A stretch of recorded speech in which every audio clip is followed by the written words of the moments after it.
right. I've got the thing. We are live. Hello, welcome. Thank you for joining us for the Actualize online capstone presentations. My name is Amanda Hale. I've been working with our presenters for the last few months as they learned the fundamentals of web development. They've all worked extremely hard to master those basics and bring to life their own ideas, which culminated in the projects you're about to see. I want to extend a special welcome to all of the family and friends of our cohort today. We appreciate your support and we're very excited for you to join us today. Also joining us, we've got Alex and Lisa, who are our career counselors. We've got our panelists, Jay Wengrow and Joseph Coyne. Jay is our CEO and founder of Actualize, and the company actually began as a single cohort that Jay was running by himself and has grown into 4 cohorts that run at a rolling pace simultaneously. So we've come a really long way. I'm going to hand it over to Jay to say a few words, and then we'll get started. Thank you, Amanda. I just wanted to say I'm really excited to see everyone's capstones, the web apps that they've all built. Like Amanda said, it's a culmination of so much hard work, and the students who are now grads have put in work and confronted stuff that most people are really afraid of. Like learning to code is something that most people think they cannot do, but these grads have taken it on by the horns and have really knocked it out of the park. So I'm really excited to see all of that. I also want to just give thanks to everyone who's been involved with this cohort, starting with, of course, Amanda Hill, the lead instructor who has masterfully led this cohort through the past several months. Also want to thank Eric, our TA, and the careers team, Lisa and Alex, and to everyone else who is involved in some way or another, and also to my co-panelist, Joseph Coyne, who's joining us. Thank you, Joseph, for doing this, taking out your time out of your busy day to do that. And that is about it. Yes. Thank you, Jay. And then our other panelist is Joseph Coyne, who is, like myself, a former student of Actualize.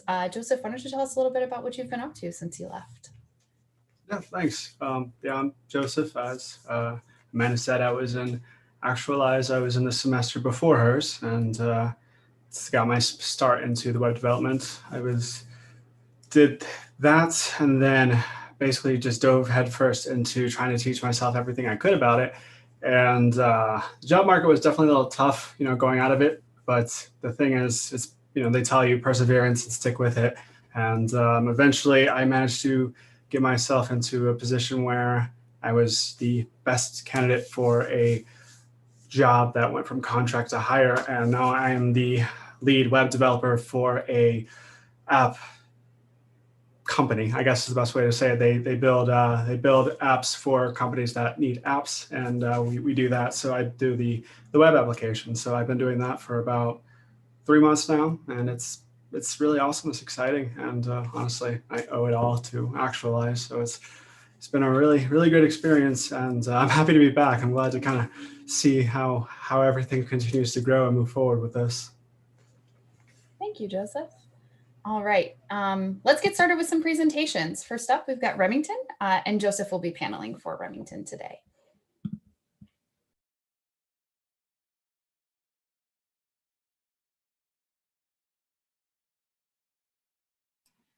All right, thank you for joining us all today, everyone. My name is Remington, and I'm going to introduce you to my app, Drinking Buddy.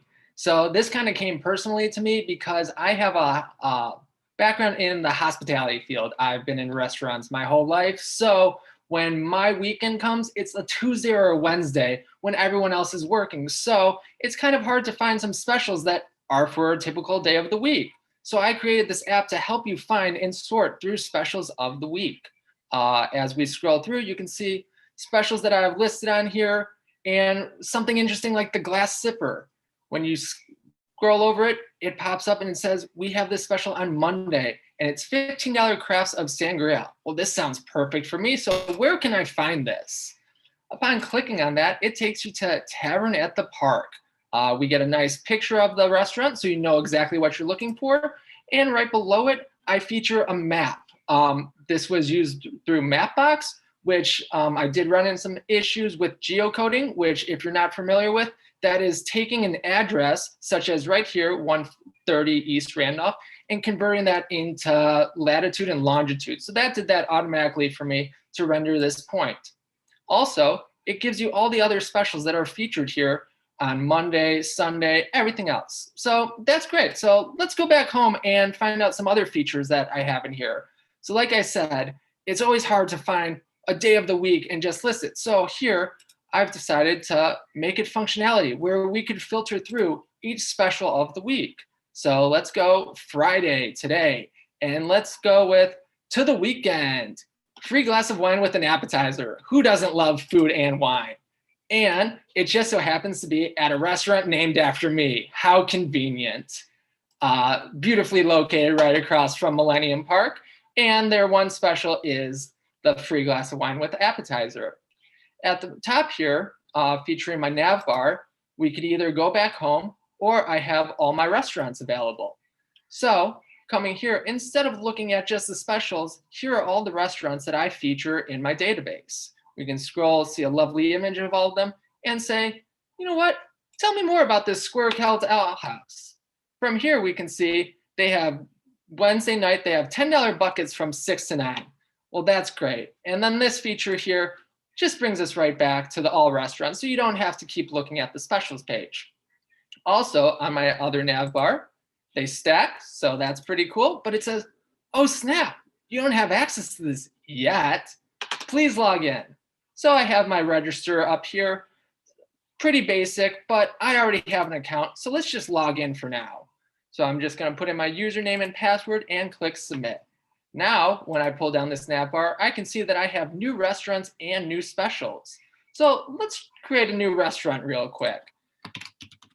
Everyone loves Mariano's, grocery shopping, and you get a drink on it. So who doesn't love that? So that's located at 3030 North Broadway, Chicago, and that's Illinois. And then let's say whatever their phone number is, and we're gonna take an image for that as well and just pop that right in. Now, the cool thing is it takes me right to the restaurant page, and going to the bottom, I could see right here, we have Mariano's now in order. Now, if I want to add a special to that, I can just go to the top here and go new special. So let's just quickly put something in. They have a happy hour that I'm sure most of you know, and it's got $5 wine. And that's every day, but for now, we're just going to say that's Tuesday. Now, here's a feature that helped me out quite a bit. I don't remember the restaurant IDs as I create them. So as they're put in, it shows the name and where that restaurant ID comes from. So I know that's Mariano's and I'm looking for ID 9. So I'm just gonna pop that right in there and real quick, take one more image.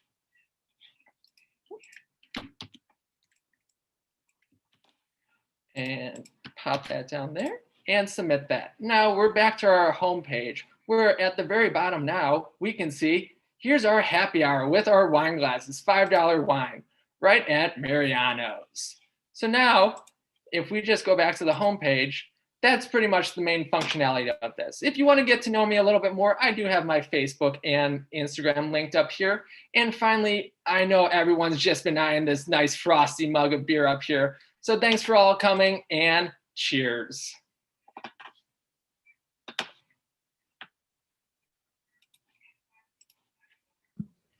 Thanks, Remington. That was really lovely. Joseph?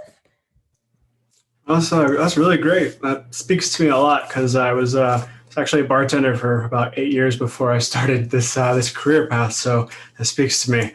That's awesome. So with the obviously the whole point of getting the information front and center there, with how you had it developed, did you have any idea of what you would want to take with it next and sort of what features you would implement to make that a little bit more interactive with the user? Yeah, so some things I was looking at, just because of COVID and everything, restaurants aren't really up on the up and up right now. So I wanted to feature some APIs for restaurants so I can get direct to source specials and restaurants on there. Right now, it was just kind of implementing myself. Also, I would kind of like to have more of a search feature where you could just say, I'm looking for food or drink. Right. This is smart. Yeah. Now with the, you mentioned you running into a little bit of difficulties with the geo. I mean, it's still a great API to implement and not easy to do. So kudos. But with that, what specifically did you find yourself running into, and how did you overcome that? One of the biggest issues I overcame on that, and actually I have that popped up if I could just bring down my Chrome real quick. I have my code in my background here. The biggest feature was the life cycle and changing it to updated instead of mounted. I went through this all the time and console logged all data just to figure out where it was getting put in, to figure out that the simple change was just making it updated. Right. Yeah, that's gotcha. Yeah, those life cycle hooks will definitely get you, but smart. Yeah, it's really good. And with the relationship to the front and the back end, which one did you find yourself enjoying more? I'm always curious to hear it. I definitely enjoyed the back end more. I feel Really? like I had a great fundamental knowledge of that. But then the front end was just fun though. It was Yeah. more difficult, but you were able to see what changes you made instantly. So, changing the margins, the padding, everything was great to see that you could do that instantly. Gotcha. Yeah, I mean, I feel like it takes a special type to enjoy the back end, so I'm glad to hear you enjoyed your time with it. But all in all, that's it's really great, man. I like the look of it, and again, the content speaks to me. It's a it's a solid thing, especially today. Thank you. All right, next up, we've got Nadia, and Jay will be paneling for Nadia today.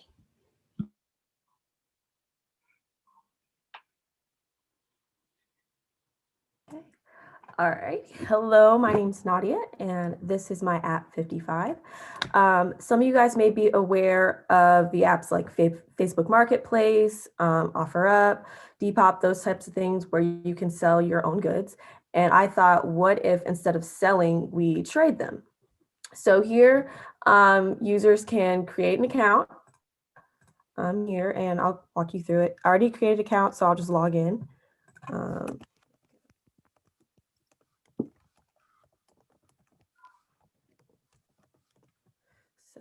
you can log in, and of course you can view other people's accounts.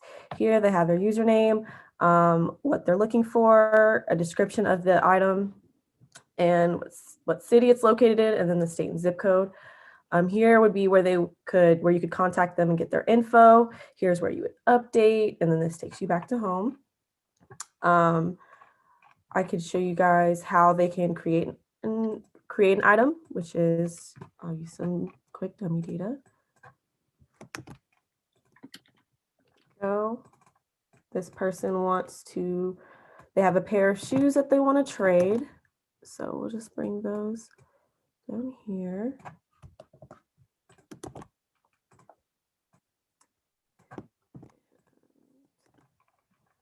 City.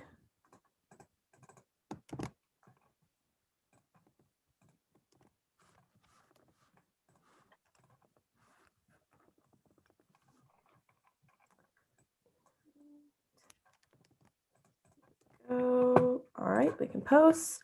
And then here you'll see the shoes right here.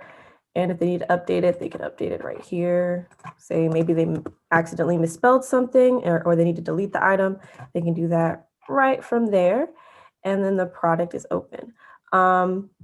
Originally, I had search enabled, but of course, working with themes, they're very difficult. I even had a different theme before, and it just did not want to accept any of the logic that I had. So I had to change it. And this one it wanted to work with everything. So I also wanted to enable, maps, a messaging, a tagging system, a rating system, but we only have so much time. But yeah, this was my app. I loved working. I love the front end more just because as I'm doing everything, I can physically see it and really understand it. I did love the back end though. It's just, it didn't move as fast as you would with like the front end. But yeah, so, and then the bugs, I feel like it's a little bit easier to figure out with the front end than the back end, because again, you can usually see what's really happening. But yeah, so this was my project, and thank you. That's great, Nadia. This is a really cool and useful app. Really nice job. Is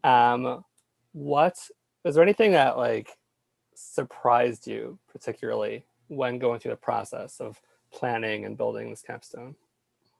Amanda touched on this where when we were thinking up our projects, we didn't yet know how much goes into everything that you do.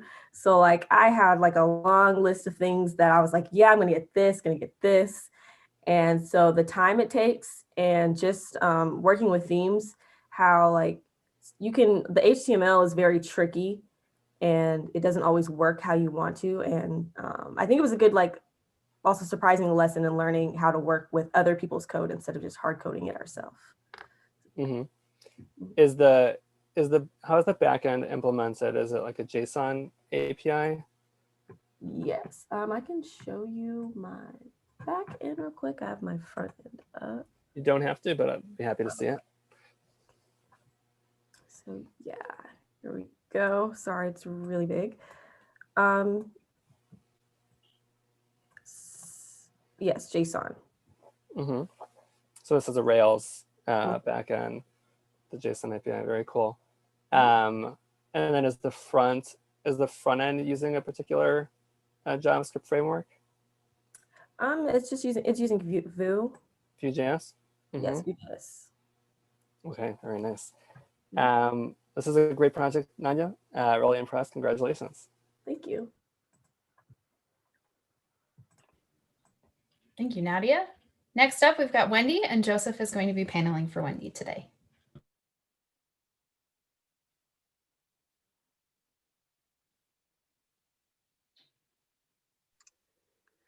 Hi, everyone. My name is Wendy, and I'm so excited to show you my project, which is called Recipe Spree. This was a real passion project for me because I really love to cook and bake. I love to find new recipes and bring them into my collection. And in the past, I've always used Google Docs, which is fine. It's not the most sophisticated. And when we had this opportunity to build something, it just seemed like a really fun challenge to try to build an app that would handle a lot of the stuff I'm doing by hand. So here we are at our sign-in page. I wanted to make a really streamlined experience for the user. So if the person doesn't have an account yet, they can just click here and they can enter a username. And I'm just going to pull some data over. We've got the email, and then we're going to enter the password twice. And in one click, it'll actually log them right in. So normally it would take you to the home page, which shows all of the recipes. But since SamIM is a new user, there isn't any data yet. So I wanted to have kind of instructive text to help them get started and figure out how to use it. And the same thing lives here. And if Sam wanted to edit his profile or log out, he would go up here. And if you go to the profile, you can edit the account with either of these buttons. And I'm actually just going to delete the account. It's going to take us back to the sign-in page. And now for demo purposes, I'll log in with an account that has some data to show you how it all works.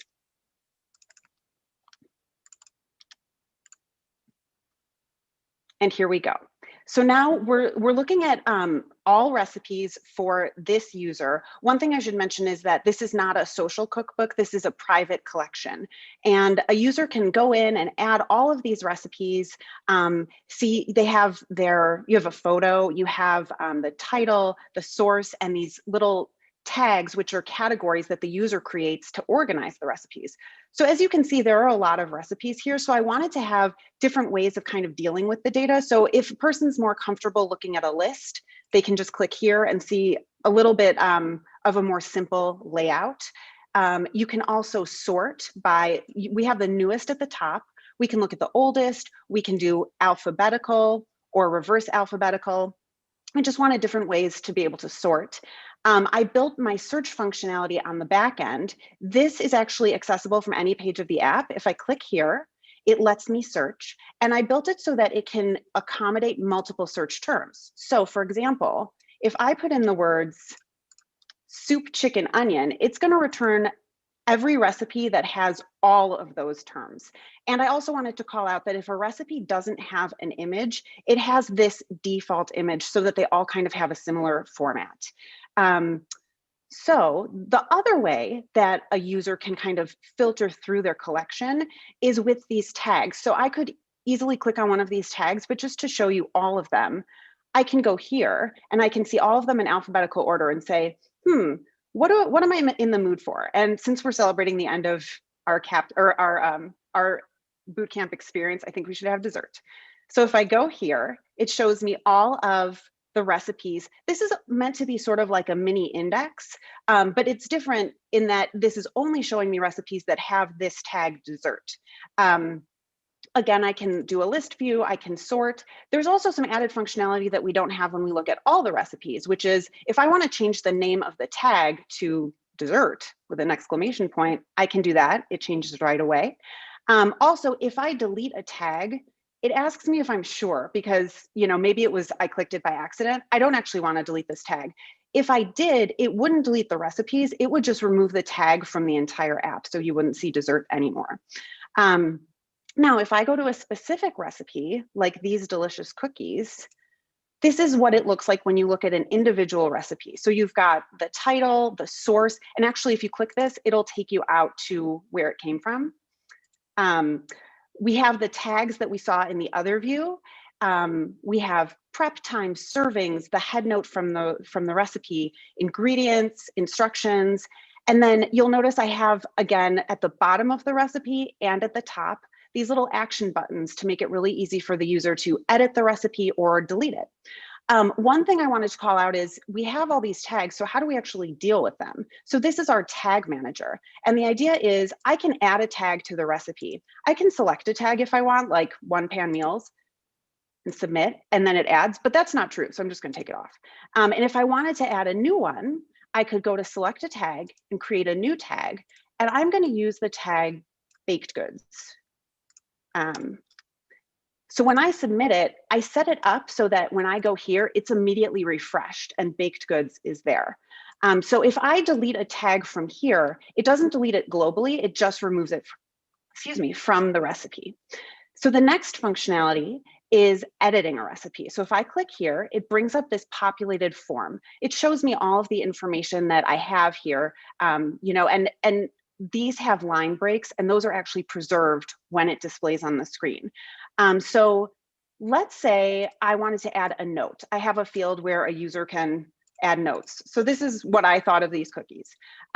So I add that in. Now let's say I take out this, which is the required name. If I try to save it, it will call me out and say the name can't be blank. So just tries to make it super simple for the user to kind of understand what's going on and what they need to do. So now when I update it, if you scroll down here, our notes appear. Fun side note, if a user goes to a page that doesn't exist, I wanted to do some fun error handling. So this is saying, nope, page not found, and sends you back home. So my favorite part of the app is adding the recipe. So if I go here, this should look familiar. It's the same form, but without anything in it. But when I started building this app, I thought I really want to use external data, but I couldn't find an API that made sense for me. So what I did was I started looking at the recipe websites where I normally get my recipes. And I noticed that a lot of them have a recipe schema in the HTML. And the reason they use that is it helps search engines find them. So, it helps their business. So I thought, well, what if I could get that data and bring it in? So I did some research and I found a Ruby library called Nokogiri. And it essentially lets you pull that information out of the website that you're interested in. And then I built a ton of logic to sort of clean it up and put it in the form that I needed so that it could essentially populate this form without the user having to do any inputs. So if the user wanted to, they could just click here to say, I want to import a recipe via URL. And then they can grab a URL, like here is a delicious chicken shawarma recipe from the New York Times. Click import, and it's there. Everything's there, it's all formatted. And all you have to do to add it to the collection is say, well, let's just give it some tags. So it's an entree, and it is, poultry, great. And finally, a few areas that I've been thinking about in terms of expanding this app are since we have so many recipes on the all recipes view, I'd like to figure out how to do pagination. I'd like to figure out how to print an individual recipe. And I also thought it would be fun to come up with a Chrome extension to try to grab the URL from the internet and bring it in that way instead of pasting the URL. So that is my app. Thank you so much.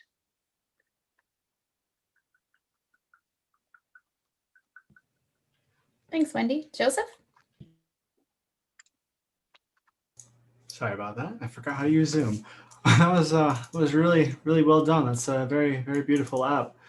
It's I can see you had a lot of time with the user experience. Like you have a lot of different options and accessibility features.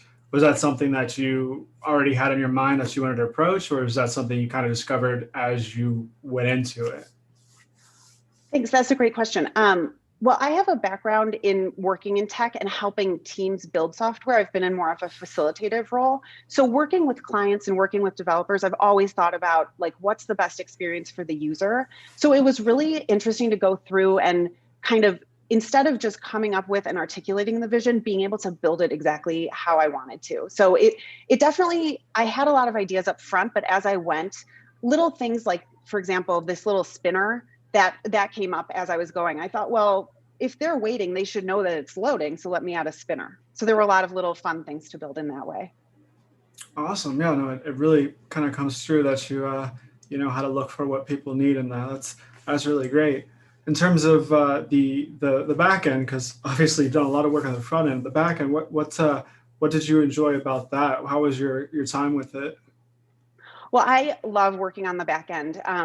It was, you know, when I started, the MVP was a pretty straightforward, you know, Rails app. And for the tags and the recipes, I used a join table. And that was all, you know, like really fun ways to apply what we had learned in class.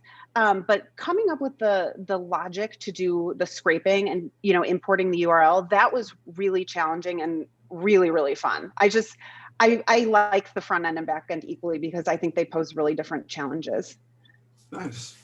And well, probably I'll ask everybody, but what would you see yourself adding to this if you continued working on it? Well, in addition to the few things I mentioned, which were, let's see, pagination on this page and printing a recipe and maybe a Chrome extension, it might also be fun to do something like, you know, where you can like push a button and it'll adjust the recipe for different numbers of servings. I mean, there's so many fun things you can do with recipes. And I figured these are all just ways I can keep practicing and learning new things. Right. Yeah. I mean, that's as Danny told me when I was presenting my stuff. She told me the best way to do your projects is don't give yourself a ceiling. You know, give yourself infinite room to keep building on it. And it looks like you have a basis for that. So that's awesome. Thank you. Thanks so much. Thank you, Wendy. Next up is going to be Jose, and Jay will be paneling for him.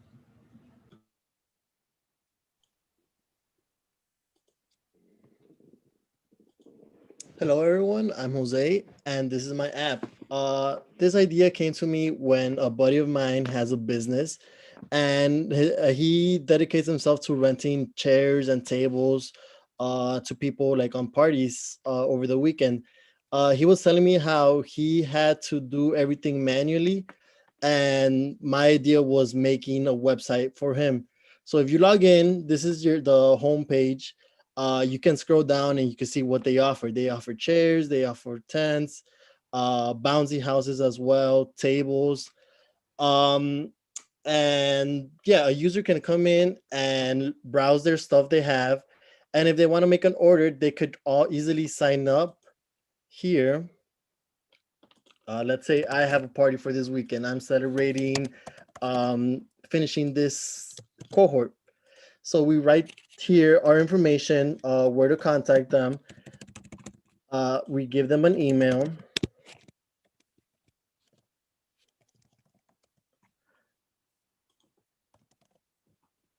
Oops. All right, and then we give them a password.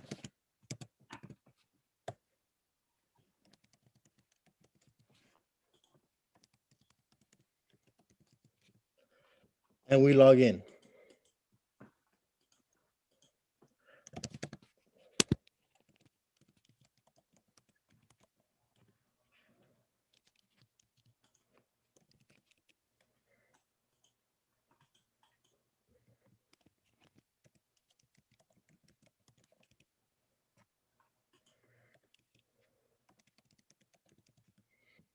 All right. So let's say I have this party this weekend and I would want some chairs, right? So I click here to set the date, and I did this feature in the back end saying how many chairs they have for that date. So there's still 91 chairs available for this date. So let's say it's a small party. We can't really hang out with that many people. So let's say I just need 5 chairs for this weekend. And I add them here to my cart. This is my cart section here. And if I want to add more stuff, well, this thing keeps adding here. I could also remove some stuff from my cart. And let's say I just need 5 chairs for this weekend, right? We say create an order, and this order goes to the email directly to my friend who he runs the chairs. So he will see the chairs, he will have the information of this user, and will be able to deliver the chairs on the correct date. Um, if you see the chairs, I did this fun feature about the availability. So for today, we have 101 chairs still available, so that guy, so he could rent it to whoever. But if we click a certain date, like I already clicked on this Sunday, we see the number changes every time. So it just does a search for that day. This was really hard for me when I was doing my capstone, because I had to implement this code saying that if a item is considered rented, to subtract that from the overall inventory. So this was a very difficult function that I had to like think about and work through in my project. We go here to products. Um, I'm trying to, another thing I couldn't do in my capstone, I was trying to add a admin feature and a user feature. So when I want to make the admin feature to be able to create products just in case he has more stuff to deliver, be able to deliver to clients, but I don't want this to be available for users. So it was giving me a hard time deciphering that in my code. And yeah, pretty much everything is here. I had so much fun working with this. It was very difficult. I had problems with the admin features. I had problems with my theme I chose. I did not like working with my theme. I think it was just this experience, seeing that not all themes are the same. So this one in particular just was more of a plug and chug kind of theme, where everything was laid out and we would just have to where put in a feature where it fits basically. Um, yeah, that's it, guys.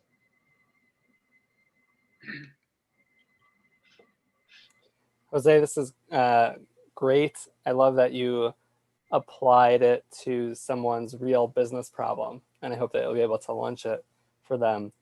I could tell, I was trying to wrap my head around like the database schema that you must have come up with, and is it accurate to say that it's pretty complex behind the scenes? Not so much. My tables are basically users, orders, and products. Mhm. It's a combination of those three. It gets more complicated with the inventory. I think I had more trouble with that than with connecting the tables. Right, that's what I'm thinking about, the inventory, like the fact that you have to know which product, like how much of a product is available on a given date. Yes, So I would, that yeah. one I really struggled a lot trying to figure out. But thankfully, I had great TA and a great lead instructor that helped me through this. Yeah, that's a pretty complex problem, I could imagine. Um, cool. What feature would you say you enjoyed the most to build?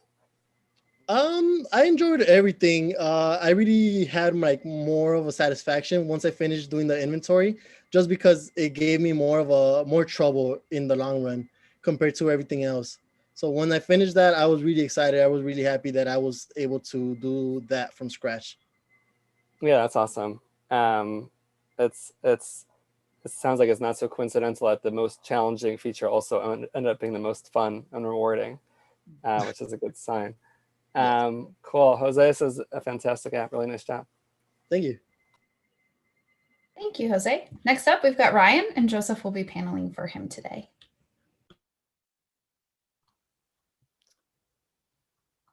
Okay. Hello, my name's Ryan, and this is my app. It's called Overboard.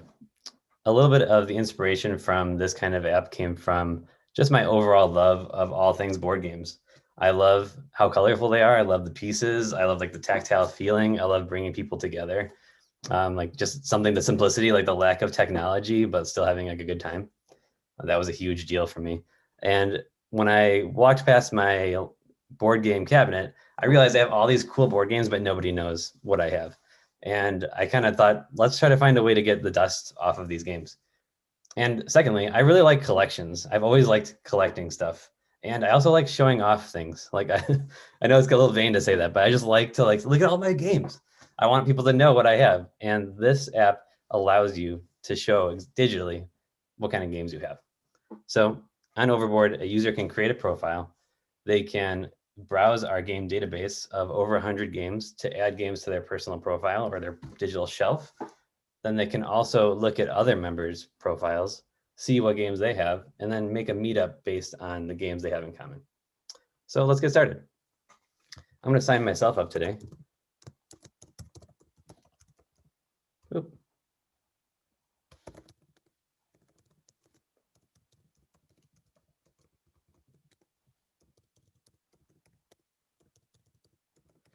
In addition to the usual features of a sign-up page, we also have a short bio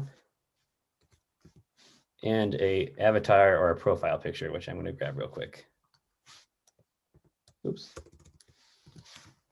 And we'll click sign up. That then brings us to the login page. So let's get ourselves logged in here. Awesome. Upon logging in, the user is brought to their profile page. On their profile page, they have their username, they have a little bit about them, when they signed up, and an awesome avatar image. From here, you can see their collection, which is currently blank. But from this page, they can add a game to their collection if they'd like manually. But an easier way to do that would be to browse the game database. So let's click on that.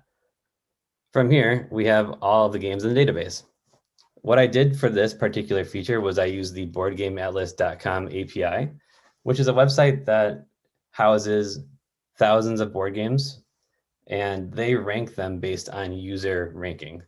For that API, I took the top 100 most popular games on their website, and then I put them with a little backend code into my games table. So from here, user can kind of browse them like this, or they can also search for a game. Let's look for Small World. There it is. Great. A user can also manually add a game. So let's look down here and let's look at a game individually. Let's look at Santorini. When you click on it, it brings up the show page of the game. It tells you the number of players, how long it takes to play, the difficulty, and a description of the game. Super cool. Okay, so now we're back at the the game database page. Let's take a look and add some games to our collection that we own. Okay, so I have Root. I have Forbidden Island. I definitely have Scrabble. And I have Small World. Awesome. All those got added to my collection. Let's go look at it. Back to my profile now. Here we are. And my collection is now shown on my profile page. Awesome. So let's go take a look at other members and see what they have to offer. Browse members. Here we are looking at all the users on the Overboard app. You see all their names. You see when they signed up. You see their total amount of games that they have, the invitations that they've sent out. I'll get to more on that in a minute. And their 3 most recently added games. Here's Amanda. Let's take a look at it and see what she's got. Oh, here's a little bit about Amanda. Sweet. And she's got Small World too. Oh, I love that game. Let's make a meetup. So we're gonna go back to the home page here. Scroll down. And here we can create a meetup. So location is gonna be Ryan's house. Just like Jose, it's at 123 Sesame Street, which is a great place for the record. Now we click on the game, scroll down to find Small World. And when does it start? Let's play this Saturday at 12:40. I hope that works for you, Amanda. Okay, click create. After we create it, now we are on the meetup show page. We see exactly the details that we just set, as well as the invites, pending and also attending players. From this page, we can invite people. So we know that Amanda has that game, so let's invite her. Invitation sent, the page reload, and now her name is in the pending invites. Let's also invite Mike. And for the sake of seeing a feature that I added, let's also add myself. Cool. Okay, so now there's pending invites for all three of those people. Let's go look at my own invite for myself here. Go back to my profile, scroll down. Oh, look, invite from Ryan. Hey, you got an invite to a meetup. Sweet. Hey, we're gonna play Small World. I love that game. Let's accept it. Let's go back to the show page and refresh. Boom, now I'm attending. And now on the home page, in the meetup, you'll see that I'm attending that particular meetup. That's the end of my app. That's all the functionality. Thank you for watching. That's really great. I mean, good job there, Ryan. That's seems like you got a lot of different features in there in a short amount of time. So that's impressive. Now, there's a few things I definitely wanted to ask about as you went along. The search feature that you said you were getting all the results from your API, and then it looked like you had, I guess, it looked like it was like a paginated query where it wasn't pulling it until you scrolled down. Could you touch on a little bit about how you built this? Absolutely. So in class, we learned about view to filters. And basically just following exactly what we learned in class there. The thing I really liked about that was what you just mentioned, is how it will do things by letter and do it, procedurally as you go through it, as opposed to like having to hit enter. So implementing that was one of my favorite features, because I think it's just, I love how speedy it is. It kind of just gets you right to the game. And I thought it was a really fun feature, and it honestly wasn't too hard to add after we kind of worked on in class. And once we saw that on that day, I knew I wanted to add it. Yeah, that's really snappy. That's good. And in terms of a lot of the features that you got in there, was there anything that kind of fell outside of that, or did you find yourself doing too much at once, or was this all pretty much all planned for and accounted for? Definitely not. I think that one of my mantras can be that I bite off more than I can chew. So I think Amanda will definitely agree with this, that like I had all these like grandiose ideas at the beginning that fell along the wayside, unfortunately. Definitely something I'd like to add in the future would be like a Mapbox functionality for the meetups. Right now, you just type in the address, and I would love it to be more of like a, hey, here's all the meetups around you. I'd like meetups to be private and public, so that I think right now it's a little bit odd to have every meetup be public because you don't want anybody showing up to your meetup. But those are things that I would definitely like to get to in the future, along with maybe some like user interaction stuff. Maybe users can have a chat, maybe users can talk about a game in a collection, things like that. Awesome. Yeah, you beat me to the chase there. You know I was going to ask. So my last question then is, what's your favorite board game? Oh man, I was actually waiting for this. It's really hard to say, but I'm gonna actually say Gloomhaven. So this is a great game if you have about 6 hours, because it takes forever. It was ranked really high for a while, but it's a legacy board game. So I'm going to push up my glasses as I say this.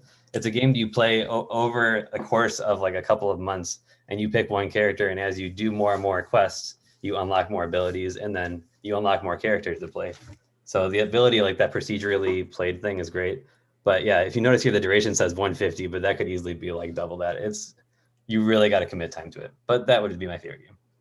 That sounds awesome. Like I love stuff like that, so I'll have to check that out. Thank you. That was really good job. Thanks. Thank you. Next up, we've got Arthur, and Jay will be paneling for him today.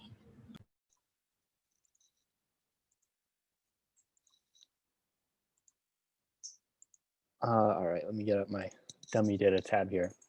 Okay, so this is my app. I called it Underground, and this is a forum for people to talk about things that they think are underappreciated. And I came up with this idea because I really like to explore different media and get really excited about things. And then I talk to my friends and family about it, and then they just start to ignore me because I talk about it too much. So having a nice place to sort of gush about things that I've just found, I thought would be a really cool idea. So let me sign up a new user real quick. So this is James, and his email is jam@example.com, and he is not smart on the internet. Oh, so his password is password.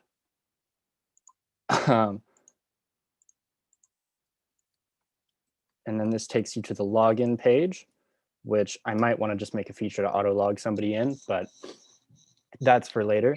As you can see, this is one of the few bugs that is remaining on my platform where I have custom banner functionality. And for some reason, whenever I log in somebody, it will not show up it will not show the custom banner until I refresh one more time.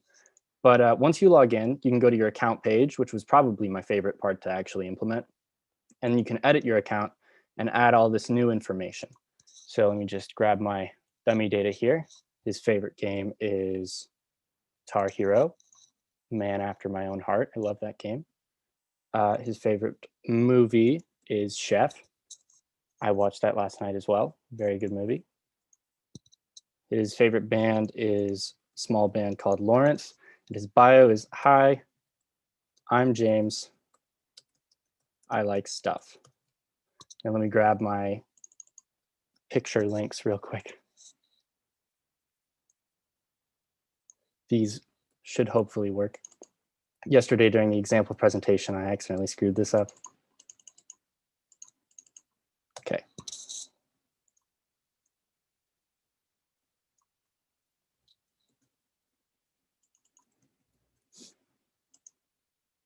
And then I submit that, and now he has his own custom banner and his own profile picture, and his account is all filled out. And I really love making things customizable, just putting my own spin on things.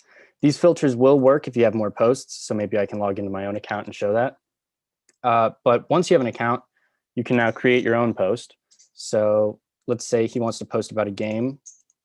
It's called Absolver. And that's a very cool fighting game that came out a while ago that I got and was kind of disappointed by network issues at first, but apparently it's better now. So it makes sense that it's underappreciated. So yeah, now he has posted right here about this game Absolver. Now you can read this post, you can like it, you can edit it. These are all just nice little forms that I had here. And then anybody can comment. Wow, no one is here. So yeah, there's just a whole bunch of interaction and functionality you can do between different people. If I log into my own account,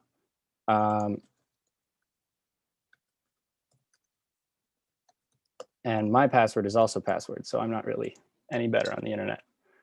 If I log into my own account, you can see all of my information and my profile picture, and then you can sort all of my posts and things like that. And yeah, I think I had a really fun time making this. I feel like I don't know, I definitely bit off a lot more than I could chew at the beginning. And I made my backend actually a lot more complex than you can see here. There's functionality for people to edit comments, delete comments, like comments. And basically the front end was kind of just a really big roadblock for me because of how finicky my theme was, a couple of issues. So I never actually got around to making any of those things work. And I also think that I would probably add pagination if I could, just because it would be kind of weird if you just had to keep scrolling over and over again. But once again, another thing that I couldn't really figure out in time.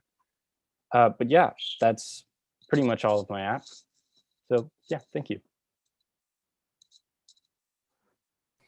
Yeah, Arthur, that was really cool. I could definitely appreciate this. It's definitely fun to nerd out about things, and it's disappointing when there's no one else to do it with. So definitely appreciate that. Tell me more. I'm curious to know more about that backend stuff. So you what kind of additional schema do you have? I guess go more into the details about that we can't even see here. And I guess these would be features you build in the future. Well, I'm not sure exactly how much more, I guess, schema specifically there is, but I feel like there were a lot more actions that I added to some of these things. So like especially the comments, there's definitely functionality for me to do a lot more with the comments than just have somebody comment and then be able to like have everybody look at it. Like you were supposed to be able to edit the comments and delete it if you were the correct user.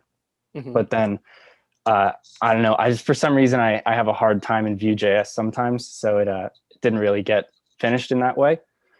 And also with votes, I was planning on having a downvote sort of button, so a dislike button, but then that also became a bit of a hassle as I actually began building out the front end of the website, so that didn't really get in either. Got it. Something that was cool, maybe it was just something built in, but if you can elaborate, if you go into like one of the posts, I think like when you click on, if you scroll down a little bit, maybe it's in the comments, or I don't know, somewhere you can click on like a field and then it becomes editable.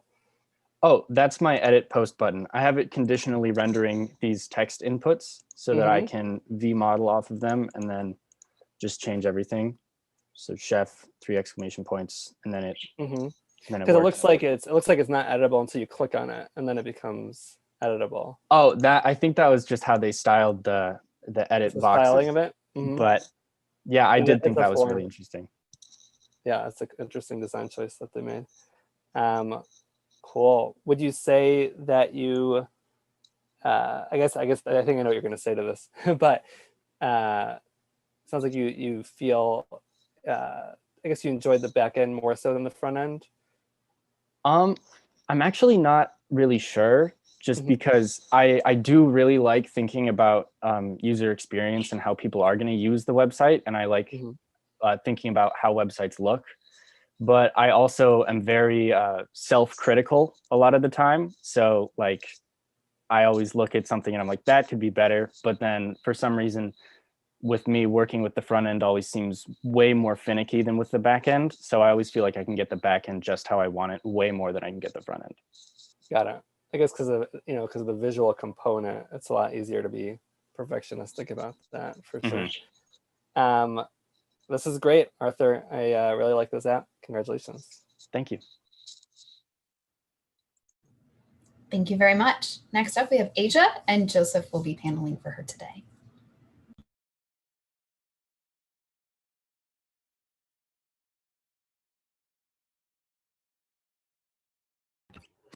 Hi, everyone. Thank you so much for being here on this Friday afternoon. My name is Asia.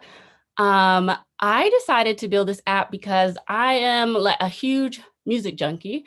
I also really love song meanings. Like I've always been very into, like, when I bought CDs, I would get the little CD booklet and I would like rush to open it up and hope that the lyrics were in there so I could like dissect them and see what the song was all about, because that's what I care about. So that's why I decided to build this app, which is called Perfect Playlist, because music provides the soundtrack to our lives. So my app will help you find the perfect song that best fits your soundtrack. Okay, so let's say you met the person of your dreams and you're just on like cloud 9 and you need songs to reflect that. You want to build a playlist that reflects that. So let's come here, and we've already searched love. So here we go. We got love there, and let's find some songs about love, shall we? So as soon as you click that button, the search results come down here, and let's go Beyonce Crazy in Love. That's perfect. And so it brings you here to the song page, and on this page, you'll have the lyrics. You'll see the lyrics here, song information, song name, artist, and then a album art picture. Initially I had lyrics pulling from Rap Genius API. I ran into some issues, ran into some bugs as the Capstone came to a close that I didn't really have time to work through. So I just hard coded these lyrics in there in my table. But initially I had them, it was successfully pulling and I was able to see it in the console, but I had some issues seeing it on the screen. So we will work more on that later. But a cool thing that I do have is you can, and let me turn this down just a tad because it comes through punching. Okay, so you can see a preview of the song here.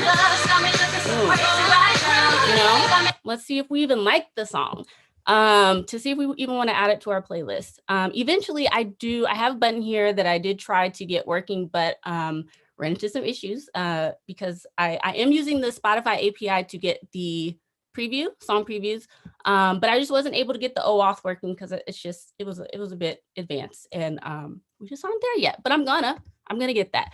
So we got this song.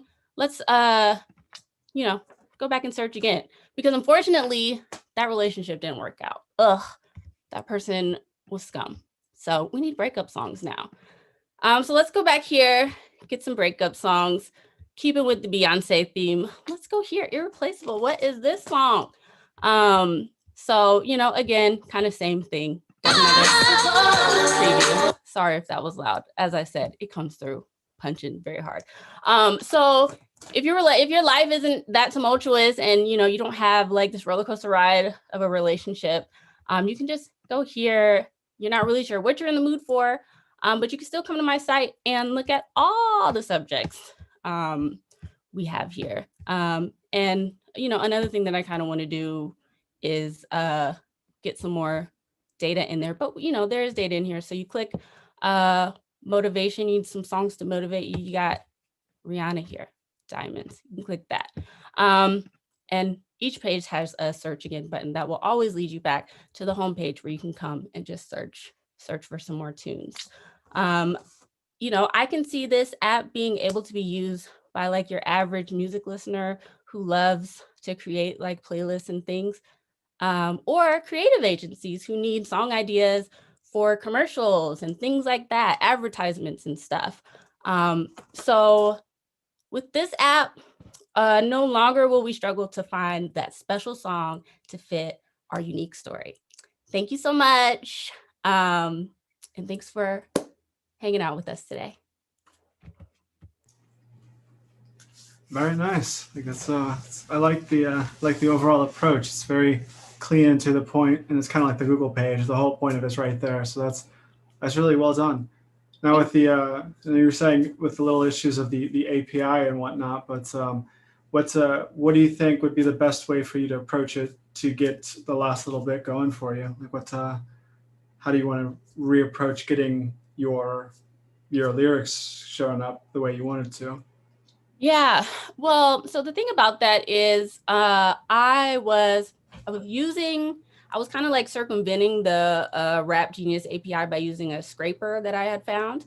Somebody scraping those lyrics because the Rap Genius API, it didn't give me the data in the way that I wanted it. So I think when I go back, I want to kind of dive in more on those docs. I'm way more familiar now. One of the things that I really appreciated about this project, other than, you know, being able to create it, was like I learned so much. Like it solidified a lot of the things that we learned that I understood, but I didn't really understand like the full picture. This kind of gave me the full picture. And I think now that I have a full picture view of everything, I can kind of dive into those docs and have a greater knowledge and actually understand a bit more. So I want to do that. And then, you know, the same with the OAuth with the Spotify. I'm going to have to really dive in on that because we didn't do a lot of that. But I feel confident that I'll be able to pick it up now. Yeah. And there you go. That's pretty much the biggest part of the whole process is being able to have that mindset and approach it that way. So, and yeah, OAuth is not great. So I don't blame you there in the slightest. But I see you had the user and admin. Was that a planned feature or is there anything with that?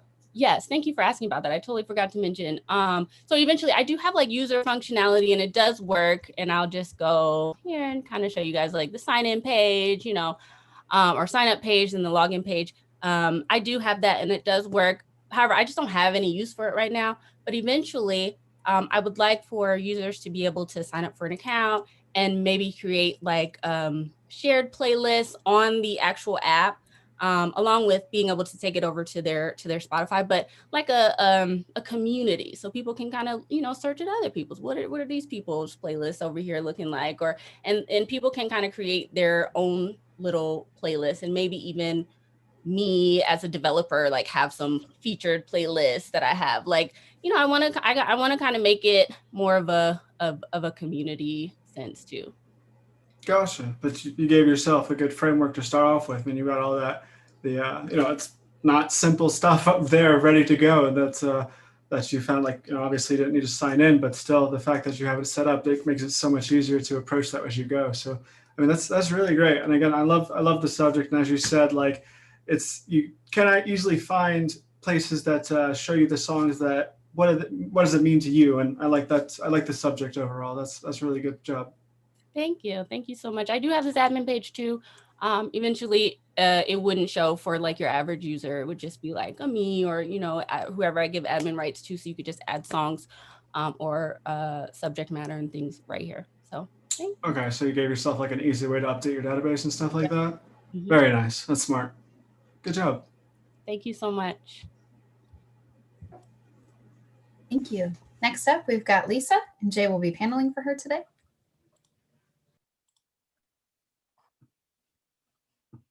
All right, let me hide this. Hi everyone, my name is Lisa.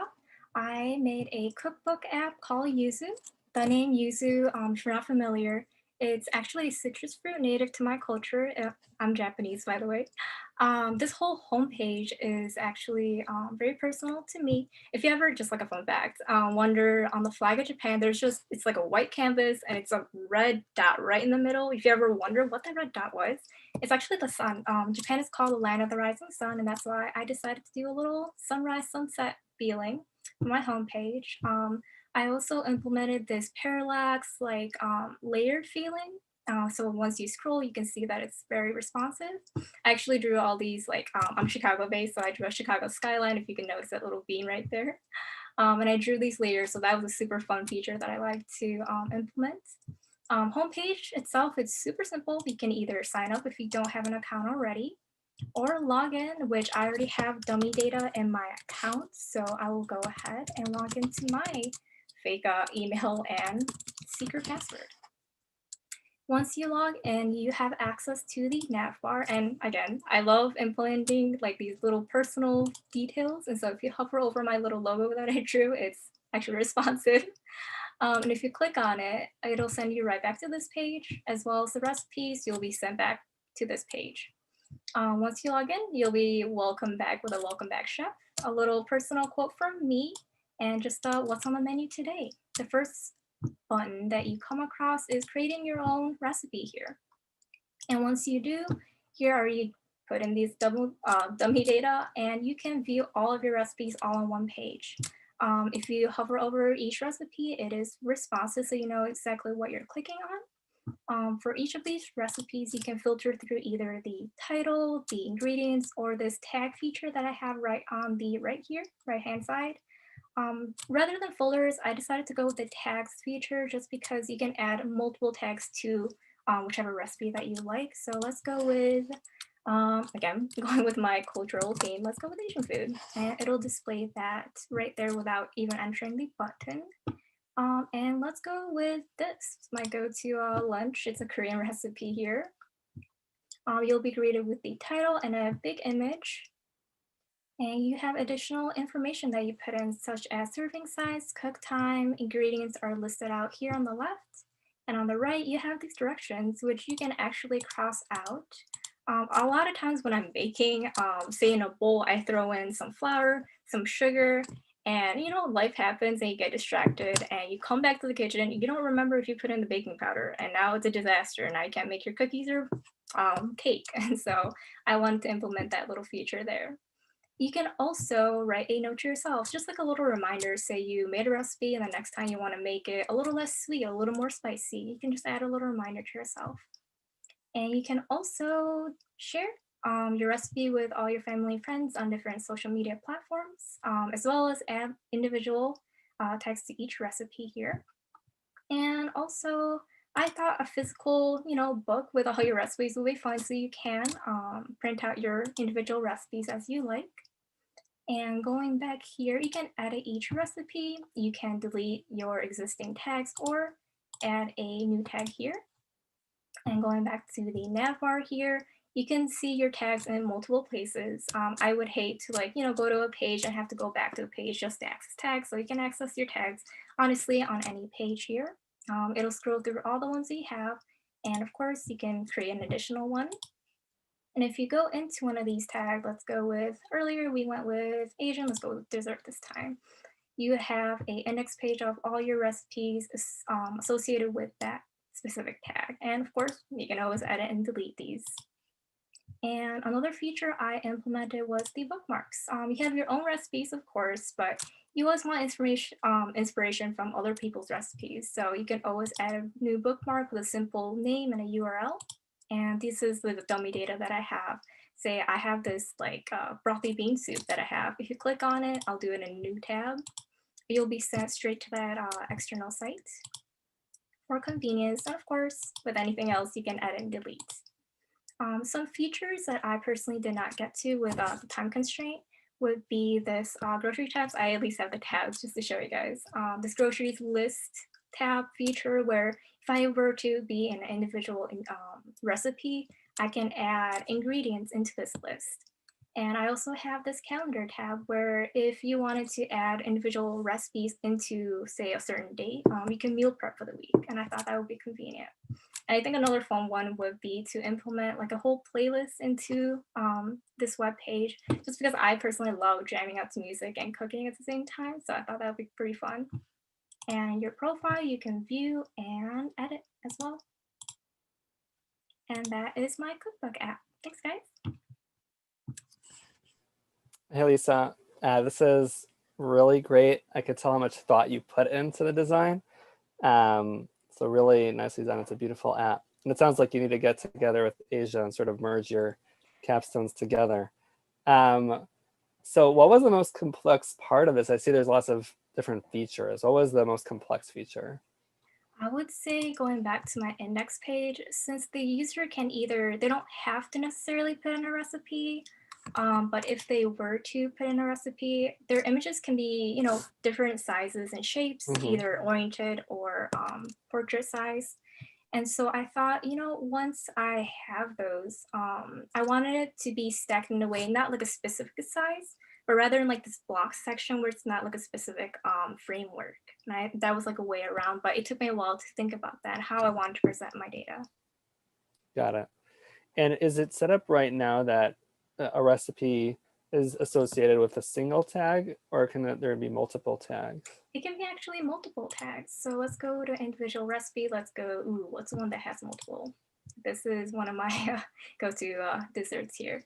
It has multiple tags that you can add. And if you go into edit here, you can actually add a whole different tag like cookie. And you'll be able to display that here. Yeah, and sometimes tags can be difficult to implement from the data side. So that's really well done. I have to ask about the pictures that you drew. So are those images, or is it CSS? Is it something else? Yeah, so this is actually on the front end. Each of these layers, this is this skyline and the sky here and the very background in the pink. It's 3 layers that once you scroll, it actually scrolls at a different speed for that parallax feeling. Are they all like PNGs or something else? Yeah, just like a JPEG or a PNG. Yep. Well, that's beautiful. Really nice job, Lisa. That's fantastic. Congrats. Yeah. Thanks, Jay. Thank you. Next up, we've got Sephora, and Joseph will be paneling for her today.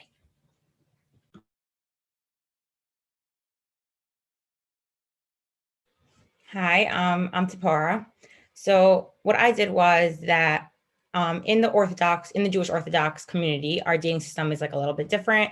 There are community matchmakers, and at the time when someone decides that they're ready to start dating, they make a resume.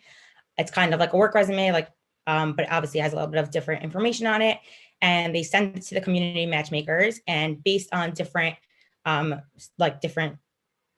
their background, their family type, all these different things, the matchmaker suggests possible matches for them. And then you look into it, and then the guy can say yes or no if he's interested, the girl can say yes or no. And then if they both say yes, then they go out. So I thought, why are we still sending resumes on WhatsApp and email? Let's make it easy. Let's make it an app. So right when you log onto the app, you have a login page. If you don't have an account, you can new user click to create an account. It takes your basic information. The first few fields are mandatory, like your first name, your last name, your birthday, etc. If you try to submit the form without it, it will tell you, please fill out this form. The last 2 fields are, you can submit them if you want. You can fill them out. You can leave blank, whatever you want to leave blank. After you create the user, it takes you to the login page, but I'm just going to log in with an existing user.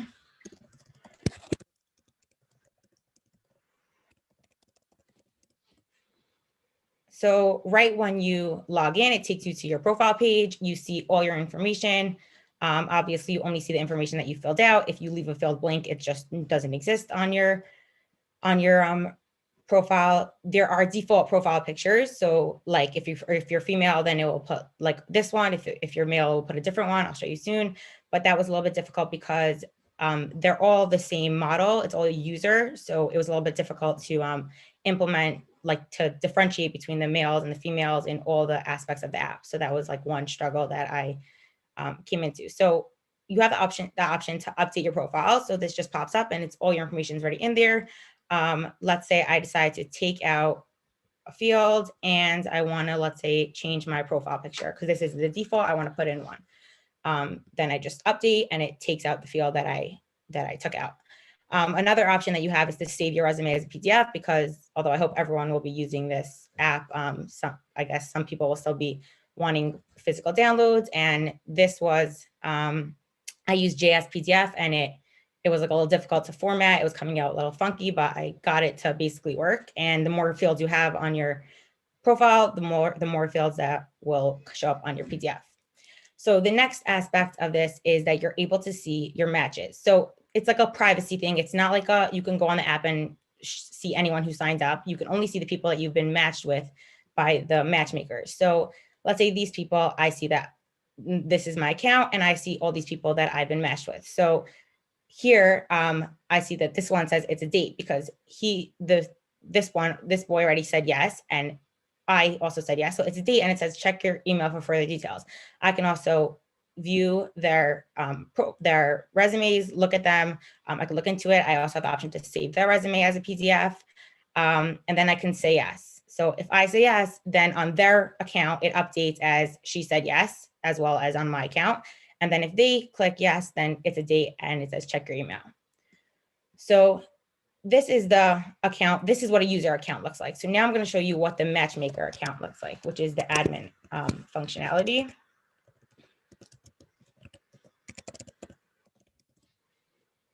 So on the admin's account, right when they sign in, they're immediately taken to all the users page. So you see this is the profile picture default. This is the regular one. You can view profiles by clicking on them. They can sort them. They can show the girls only, which again was difficult because it's the same model. They can show the boys only, or they can show everyone.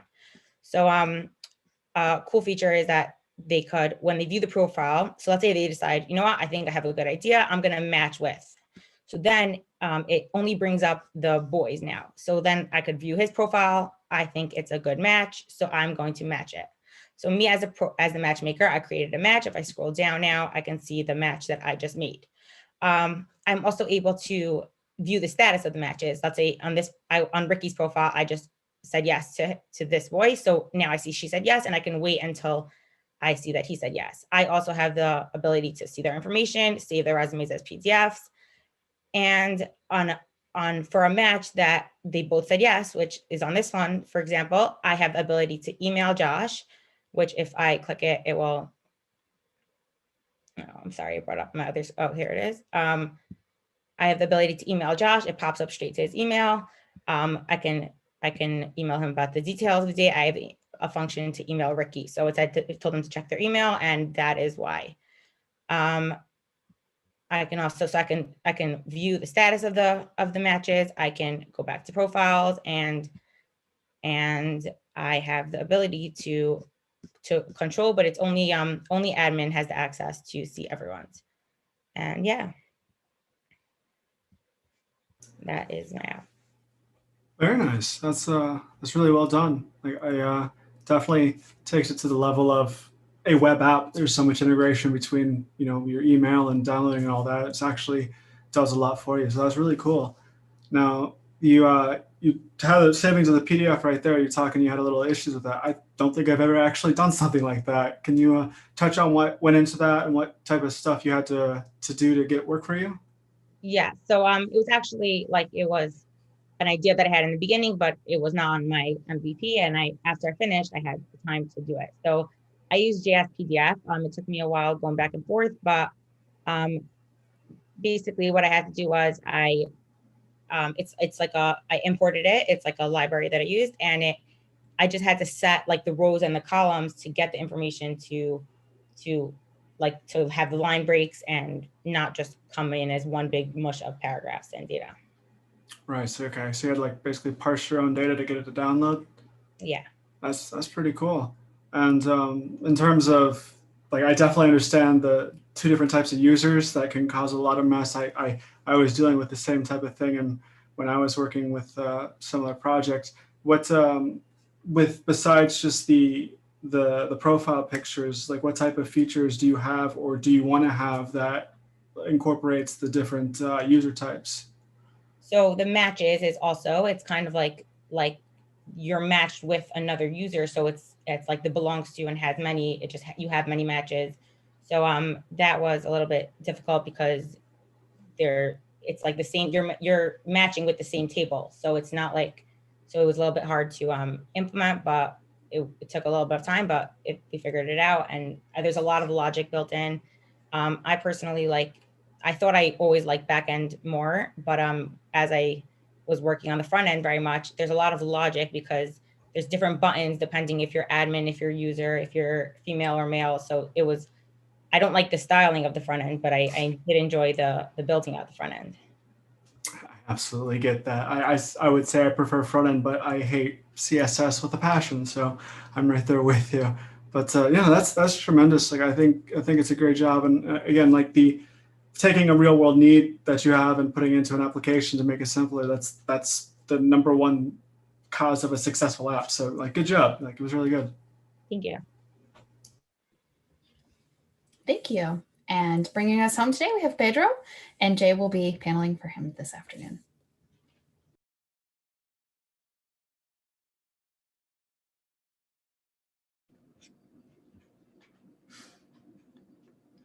Hey guys, I'm Pedro, and this is Bottle Split.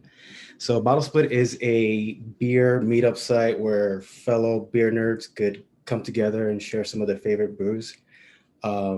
I had the idea for this app years ago when I was first getting into craft beer. And what would end up happening, me and my brothers would get together and we'd get into these really geeky beer conversations about hop flavors, different flavor profiles, and different types of malts being used in beers.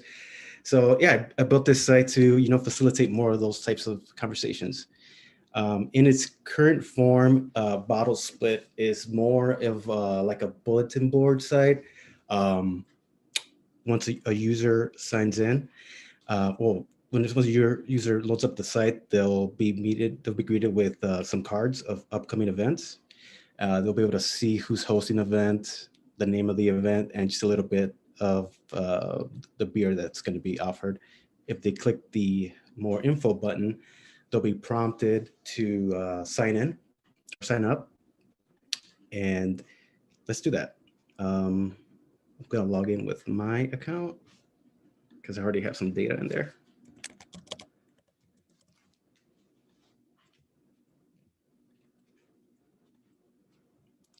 So through some front-end logic, you'll notice that some of these buttons have changed. Through some front-end authorization, this button will change into an edit button if it's your event that you're clicking on, and you'll be able to update this straight from right here. And if you want more info on another event, now you'll have the location where the event's taking place and the date and time. Also, this is a button right now. It doesn't work. This is more of a future feature that I would love to implement, where me as another user could add a beer to this event, and that way we would have a more fleshed out beer menu to look forward to. But so I have some different tabs that have opened up now as well since I've signed up. I have my events tab, just all my events, of all events will show all the events that are on the table.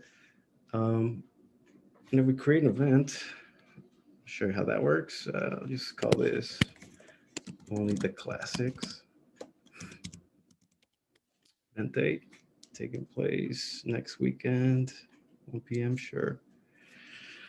It's gonna be happening at a new bar in Little Village called Ositos Tap. Really recommend it.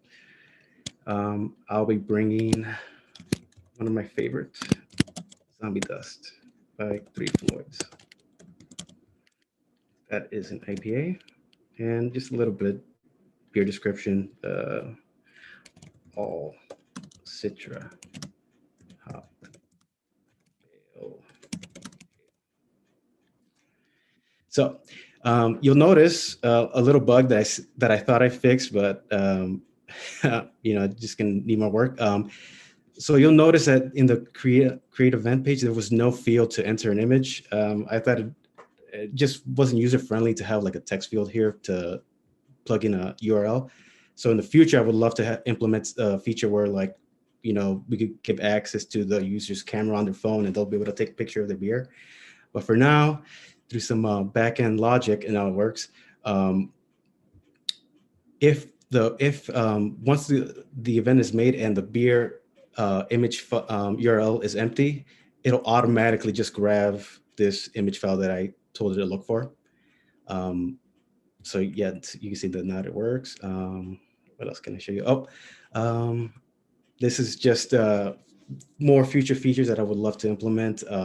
Just a map just to show nearby events. And also, down the line, I would love to implement some sort of social media features where users can follow users. You can make a wish list of beers that you would love to taste down the line. So I think there's a lot of growth for this app. It's just gonna take time, but that's my site. Pedro, this is a great app, and I definitely appreciate the use for it. What feature would you say you enjoyed building the most? So I think initially I thought I would love working on the back end, and that's still somewhat true. But figuring out this feature really tested me. So I needed to find a way to grab this beer ID and add it to this event. So through some back-end logic, and it works right now. What I just did is once you create that event, it's just gonna grab the last beer that was made and just throw it onto that event table.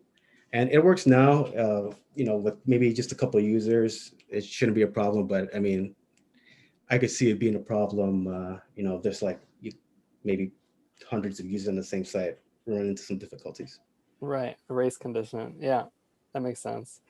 Cool, so that's well done. Was there anything that, I guess if you had to do this project again from the beginning, would you change your process in any way? Did you learn something from the process of doing this that you might, give the advice to yourself from a few weeks ago? I guess I would say don't fear the front end stuff too much. And I actually ended up liking working with Vue.js a lot more than I thought I did. It just made a lot of things easier with VFs and VLs. So I would have told myself that. Got it. Cool. This is a really great app. Pedro, really well done. Thank you so much. And thank you to all of our presenters today. It's amazing to see how far you guys have come over the last few months. Thank you to Eric, our TA, to our two panelists, Jay and Joseph. And thank you to Alex and Lisa, our wonderful career counselors. We appreciate